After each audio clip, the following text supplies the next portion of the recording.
আসসালামু আলাইকুম। ডট একাডেমির পক্ষ থেকে তোমাদের সবাইকে স্বাগতম। তো আজকে আমাদের পর্ব 4। আমরা গত ক্লাসে পেজ 33 পর্যন্ত অঙ্কগুলো করছিলাম।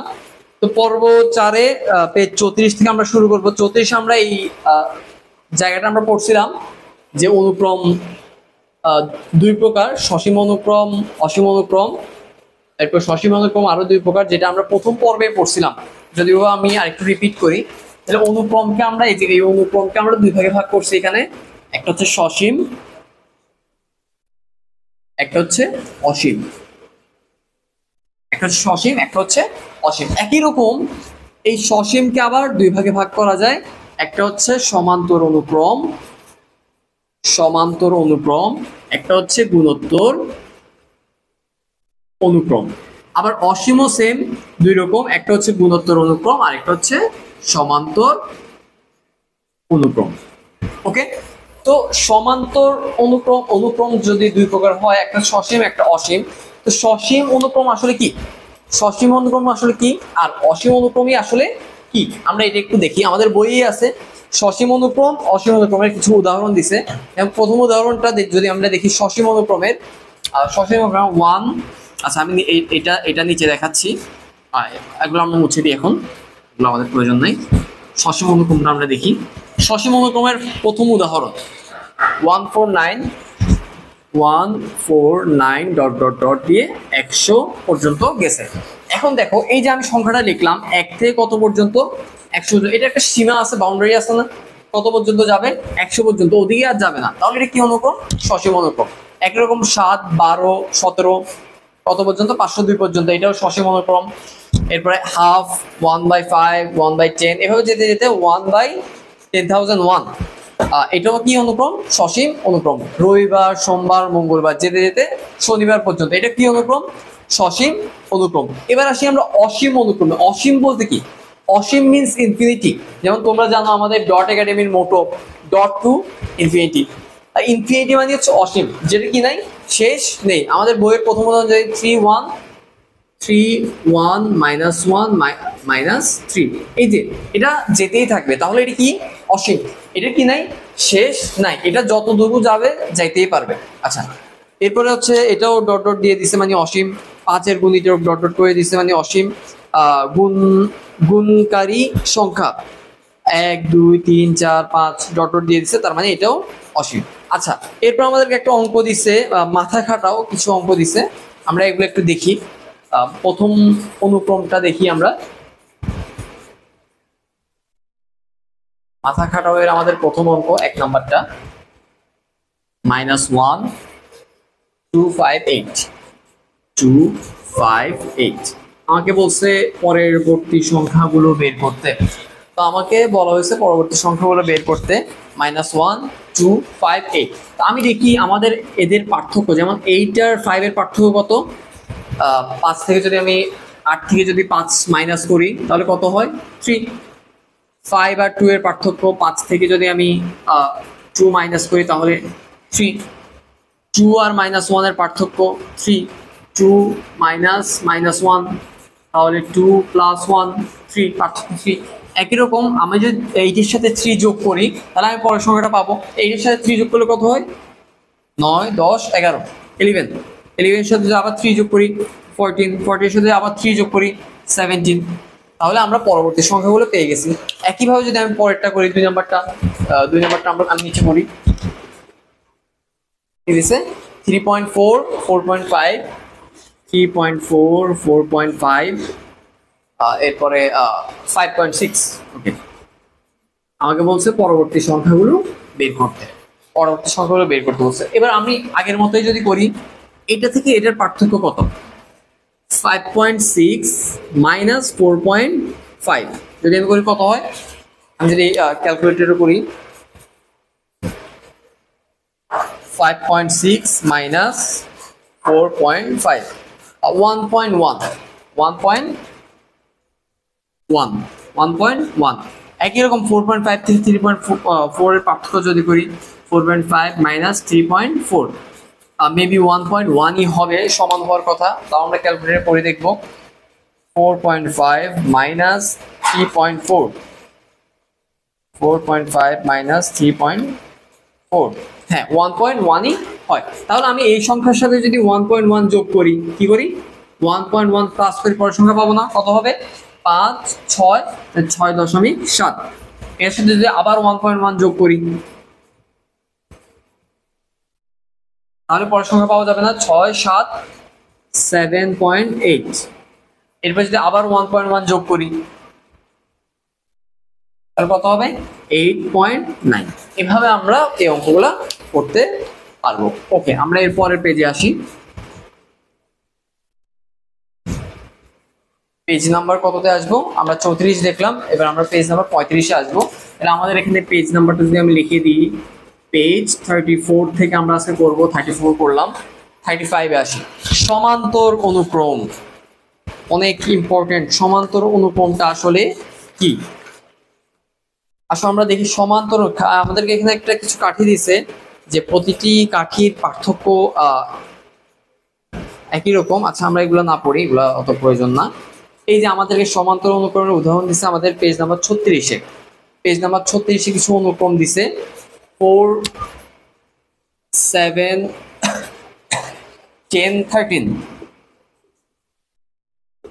দেখো এখানে পরবর্তী সংখ্যা আর পূর্ববর্তী সংখ্যার পার্থক্য সবসময় সমান।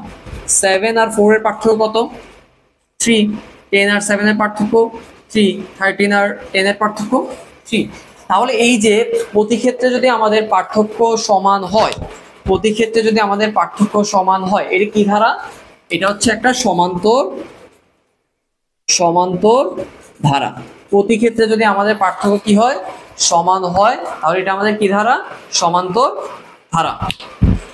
ওকে, আমরা একই রকম কিছু সমান্তর ধারা এখানে আছে নিচে -2 -6 -10। আচ্ছা এখানে বলছে পদগুলোর পার্থক্য, মধ্যকার পার্থক্য বৈশিষ্ট্য লেখো। আচ্ছা বৈশিষ্ট্য লিখতে বলছে। এরপর যদি আমরা দেখি আমাদেরকে সমান্তর অনুক্রমের বীজগণিতের রূপটা দেখানো হয়েছে। তো এবার আমরা আসল বীজগণিতভাবে কিভাবে একটা ধারাকে একটা অনুক্রমকে প্রকাশ করতে পারবো। যেমন আমি যদি একটা অনুক্রম লিখি 4 6 8 10, এটা একটা অনুক্রম, এটা একটা কি অনুক্রম। এবার আমি যদি বলি এই অনুক্রমের বীজগণিতভাবে এটার যে প্রথম পদ, এটা কি প্রথম পদকে বলা হয় এ। বীজগণিত ভাষায় এটা প্রথম পদকে কি বলা হয় এ, যেটা হচ্ছে আমাদের এখানে 4। এরপরে সাধারণ অন্তর, সাধারণ অন্তর হচ্ছে ডি। সাধারণ অন্তর কি ডি। আমাদের সাধারণ অন্তর কত, এটা থেকে এটার অন্তর 2, এটা থেকে এটার অন্তর 2, এটা থেকে ওটার অন্তর 2, সাধারণ অন্তর 2। এই যে আমাদের যে একটা বীজগণিতভাবে প্রমাণ, এই যে এই অঙ্কটা আমরা যে কোনো পদ যদি আমাদেরকে বের করতে বলে, যেমন এটা প্রথম দ্বিতীয় তৃতীয় চতুর্থ, আমাদেরকে যদি বলে 50তম পদ বের করতে, 50তম পদ বের করতে, আমাদেরকে যদি বলে এটা এভাবে যেতে যেতে 50 নাম্বার পদটা কত হবে, অথবা যদি বলে 50তম পদ যদি এত হয় এটা কততম পদ, আমরা এটা খুব সহজে বের করতে পারবো একটা সূত্রের সাহায্যে। এটা হচ্ছে সূত্রটা কি, মানে nতম পদ। কততম পদ, nতম পদ। এর সূত্র হচ্ছে, nতম পদের সূত্র হচ্ছে a plus n minus 1 into d। এটা হচ্ছে সমান্তর ধারার nতম পদের সূত্র। এটা হচ্ছে সমান্তর ধারার nতম পদ নির্ণয়ের সূত্র। আমি যদি এখানে লিখে দিই সমান্তর ধারার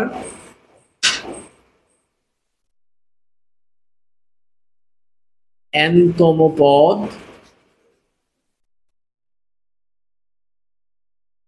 নির্ণয়ের সূত্র, যেটাকে সংক্ষেপে বলে a বেস n। সমান্তর ধারার nতম পদ নির্ণয়ের সূত্র হচ্ছে a plus n minus 1 into d। সমান্তর ধারার nতম পদ নির্ণয়ের সূত্র হচ্ছে a plus n minus 1 into d। আমাদের বইয়ে এটার একটা ছোট করে প্রমাণ আছে যে কিভাবে সূত্রটা প্রমাণ করা হয়েছে, যদিও বা প্রমাণটা সহজ, আমি দেখাচ্ছি না। আমরা এখন শুরু করব এখান থেকে, পেজ নাম্বার 38। Page number 38। এর আগে আমি একটা অঙ্ক দেখাই, আমি নিজে থেকে দিই আপনাদের অঙ্কটা, তাহলে আপনারা ব্যাপারটা সহজে বুঝবেন। এই যে এই অঙ্কটা আমি বললাম যে 4 6 8 10 এভাবে যেতে যেতে একটা পদ আসবে, এটা হচ্ছে কত নাম্বার পদ? 50 নাম্বার পদ, মানে এটার n হচ্ছে কত নাম্বার? 50। তো এই পদটা কত হবে? এই পদটা কত হবে? তাহলে n তম সমান্তর ধারা, এটা একটা সমান্তর ধারা, বিকজ এদের পার্থক্য কি? সমান। আমি বারবার বলছি সমান্তর ধারার প্রত্যেকটা পদের পরবর্তী পদ থেকে পূর্ববর্তী পদের পার্থক্য সবসময় কি হয়? সমান হয়। তাহলে এদের পার্থক্য দেন, 6 থেকে 2 এর পার্থক্য 2, 8 থেকে 6 এর পার্থক্য 2, 10 থেকে 8 এর পার্থক্য 2। তাহলে আমি যদি লিখি এখানে অনুক্রমটির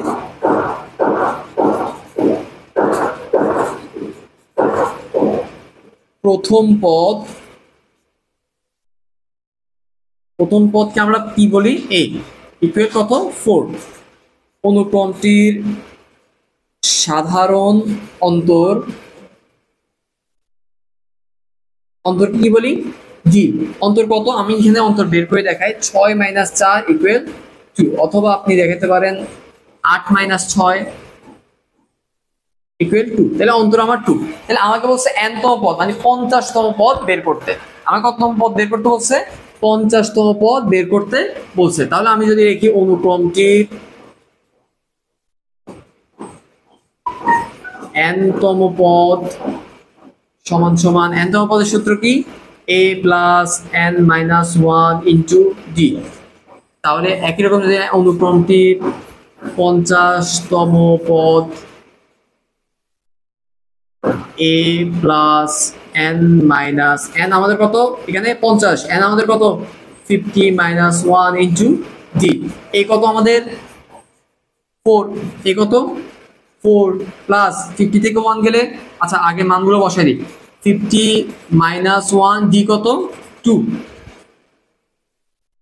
4 আগে ব্র্যাকেটের কাজ, 50 থেকে 1 গেলে, 50 থেকে 1 গেলে তো 49 ইন্টু 2। এখনকার কাজ প্লাসের নাকি ইন্টুর? আগে ইন্টুর কাজ হবে, আগে ইন্টুর কাজ হবে। 49 কে 2 দিয়ে গুণ করলে কত হয়? 98।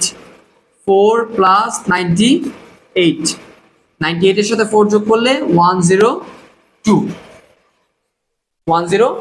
তাহলে আমার 50 তম পদ হবে কত? 102। খুব সহজে আমরা এই অঙ্কগুলা করতে পারবো। ঠিক আছে, একই রকম আমি যদি আরেকটা অঙ্ক দিই আপনাদেরকে একই রকম ভাবে করার জন্য, আমি যদি বলি 50 তম, না এত দূরে যাইতে হবে না, 25 তম পদটা বের করতে। 25 তম পদটা বের করতে এটা কত হবে? 25 তম পদ এটা কত হবে? সেম ভাবে করবেন, শুধু 50 এর জায়গায় কত লিখবেন? 25। 50 এর জায়গায় কত লিখতে হবে? 25 লিখতে হবে, বের হয়ে যাবে অঙ্কটা। ওকে, আমরা পরের লেভেলে আসি।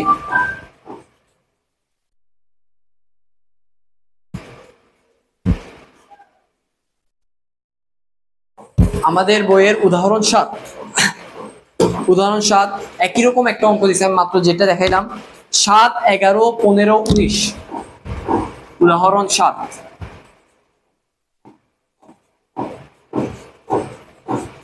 ধারাটা কি? 7, 11, 15, 19, 7, 11, 15, 19। অনুক্রমের n তম পদ নির্ণয় করো এবং n তম পদের সূত্র থেকে 15 তম ও 20 তম পদ নির্ণয় করতে বলছে। আমরা একই রকম লিখি। এখানে প্রথম পদ কত? প্রথম পদ a কত? 7। সাধারণ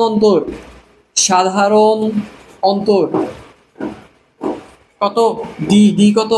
11 থেকে 7 মাইনাস করি, কত হয়? 4। আরেকটা দেখাই, 15 মাইনাস 11 কত হয়? 4। এবার আমরা n তম পদ নির্ণয় করি। তাহলে ধারাটির, সরি ধারা না, অনুক্রমটির n তম পদ সমান সমান, n তম পদের সূত্র কি? a plus n minus 1 into d। এই কত? 7 প্লাস n তম পদ বের হচ্ছে, মানে আমি n জানি না এখন, n মাইনাস 1, d কত? 4।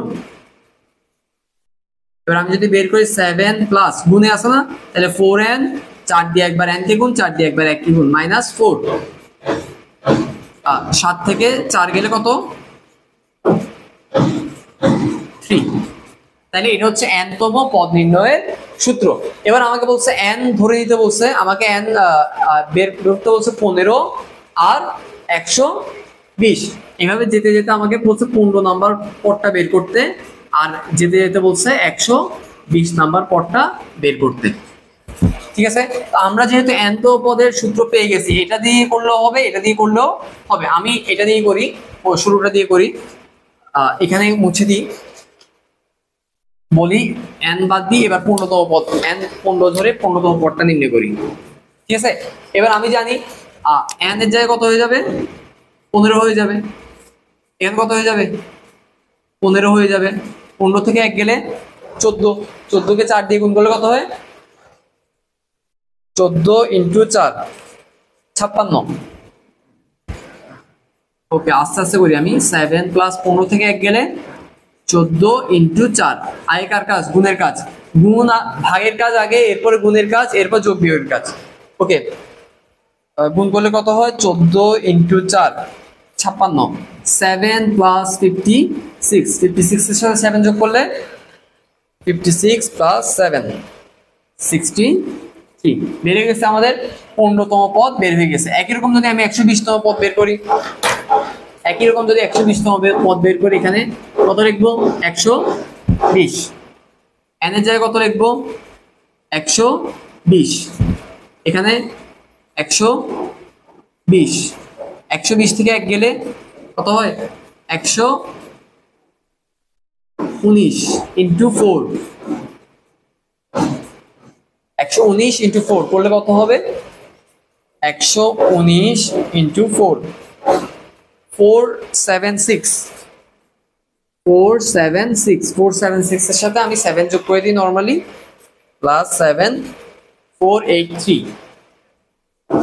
483, এটাই হচ্ছে আমাদের 120 তম পদ। তাহলে আমি কি লিখতে পারি, a যদি n হয় তাহলে সূত্রটা কি হইতো আমাদের, মুছে দিছি, 7 না 4n প্লাস কত ছিল 3, আর a যদি কত হয় 15 হয়, তাহলে আমাদের আনসার এর আগে একটা কত আসছিল 63। আর a যদি 120 হয় তাহলে কত হয়েছে 483। এটাই হচ্ছে আমাদের আনসার। ঠিক আছে, পারা যাবে। ওকে, আমাদের নিচে একটা অঙ্ক আছে, মাথা খাটাও, এটা আপনারা চেষ্টা করবেন, ইনশাআল্লাহ আমরা পরবর্তী ক্লাসে এটা করব। তো আমরা আজকে পেজ 38 পর্যন্ত, পেজ 34 থেকে 38 পর্যন্ত করলাম। ইনশাআল্লাহ পরবর্তী ক্লাসে দেখা হবে। আসসালামু আলাইকুম।